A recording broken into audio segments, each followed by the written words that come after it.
Hey guys, Nick here. Welcome to the Omniverse of Nick, and we're back with normal stories after the Omniverse Ascension tournament ending, with Starscream turning good and being an Autobot, and part 2 officially, truly beginning the tale.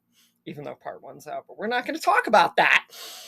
Anyways, before we get started, be sure to smash the like button, subscribe to the Omniverse of Nick main channel, and all the other channels linking all Omniverse of Nick content, and be sure to catch up with all Omniverse story and anything that you have missed. With all that said, let's get started. So we left off with Starscream imprisoned in the Autobot base, and RC and Ratchet being the main two to reject the entire idea that Starscream's a good guy. Optimus visits him in his cell. Starscream pleads with Optimus, saying that he never meant for his redemption to start out like this. And he says he knows that RC is going to hate him forever for Cliffjumper, as probably all the other Autobots do. And he's now come to regret that as his biggest mistake and taunting it as his next biggest mistake. The third being with Megatron. And he says to Optimus he'll do whatever it takes to redeem himself, but it's only if the Autobots will let him. Because if he wanted to turn on them, like he would have and has done multiple times, he would have done that already. He's not a bad guy anymore, and he just wants Optimus and all the other bots to see that. Optimus just looks at him super quizzically and just doesn't know what to make of this new outlook on Starscream. And Starscream says he knows that even Optimus Prime, despite everything he preaches, everything he knows, and everything he's said already about Starscream, he knows that even Optimus is going to have a hard time believing him, especially all these mega cycles that they have been through. But Starscream, he says he knows a lot, and the bots know this. He said it himself.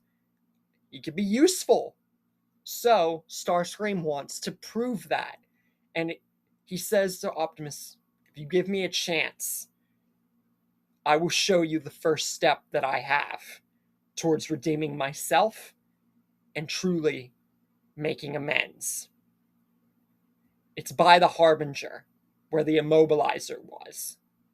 I know there is more Decepticon tech there that the Autobots could use. And if this is actually proved to be right, I hope that you'll truly consider me as at least a partner.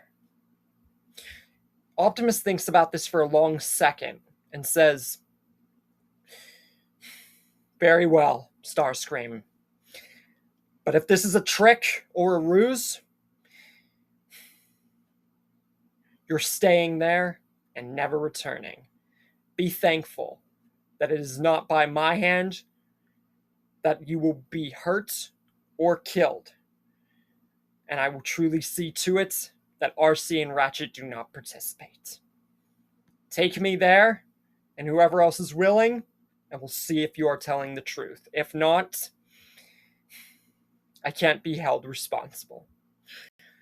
They get to the Harbinger, and Starscream finds the clone room. But it is not him who does the cloning, because this time he's under strict eyes. And if he were to do this, number one, it would just be a bad idea. And number two, kind of bad idea and defeating the purpose of this story. Instead, Starscream offers an extra suggestion. And we get clones of all the Autobots. A clone Optimus, a clone Bumblebee, a clone RC, a clone Bulkhead, and a clone Ratchet. Team Prime 2.0, aka Team Prime cloned. With this second Team Prime and Starscream's first path to redemption already proving that the Decepticons are in deep, deep, deep, deep, deep, deep, deep trouble. Was Megatron right when he told Arachnid in the original that Starscream as a prisoner and all Decepticon knowledge is at the fingertips of the Autobots? Could prove that in this story it's overkill? Or could this prove that the cons, especially before Unicron's awoken, could still find a way to turn the tables? Find out next time. Now be gone from my sight.